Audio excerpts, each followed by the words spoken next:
Hello guys! So, ఇది సంక్రాంతి రోజు mini vlog అనమాట. ఇది మేము ఆ రోజైతే చికెన్ కర్రీ తెచ్చుకున్నాము. ఇది మా హస్బెండ్ అయితే చేస్తున్నాడనమాట.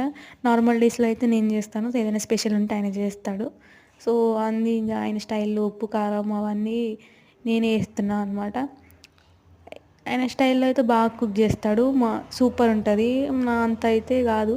మంచిగా చేస్తాడనమాట. సో, రెగ్యులర్ కర్రీస్ అయితే నేను చేస్తా. పప్పు, టమాటా అలాంటివి అయితే నేను చేస్తాననమాట. ఏదైనా స్పెషల్ ఉంటే ఆయనే చేస్తాడనమాట. సో, మీరేం చేసుకున్నారు సంక్రాంతికి స్పెషల్స్? మంచిగా జరుపుకున్నారా పండుగ? మేమైతే చేసుకోలేదు గాయ్స్ పండుగ. ఎందుకంటే మాకు పండుగ లేదు. మీరైనా మంచిగా చేసుకోండి గాయ్స్. సో, ఇగ అంత ప్రాసెస్ అంతా అయిపోయింది. పొయ్యి మీదేసిండు. పొయ్యి మీదేసి ఇగ మేము మంచిగా ముచ్చట్లు పెట్టుకుంటా, జోకులేసుకుంటా వంట వండుతాం మేము మంచిగా. మస్తు మస్తు జోకులేసుకుంటా వంట వండుతాం అనమాట మేము. సో, కూరైతే ఆఖరికొచ్చేసింది గాయ్స్. మీరు గూడా మా హ్యాపీ సో, అంతే గాయ్స్. సబ్స్క్రైబ్.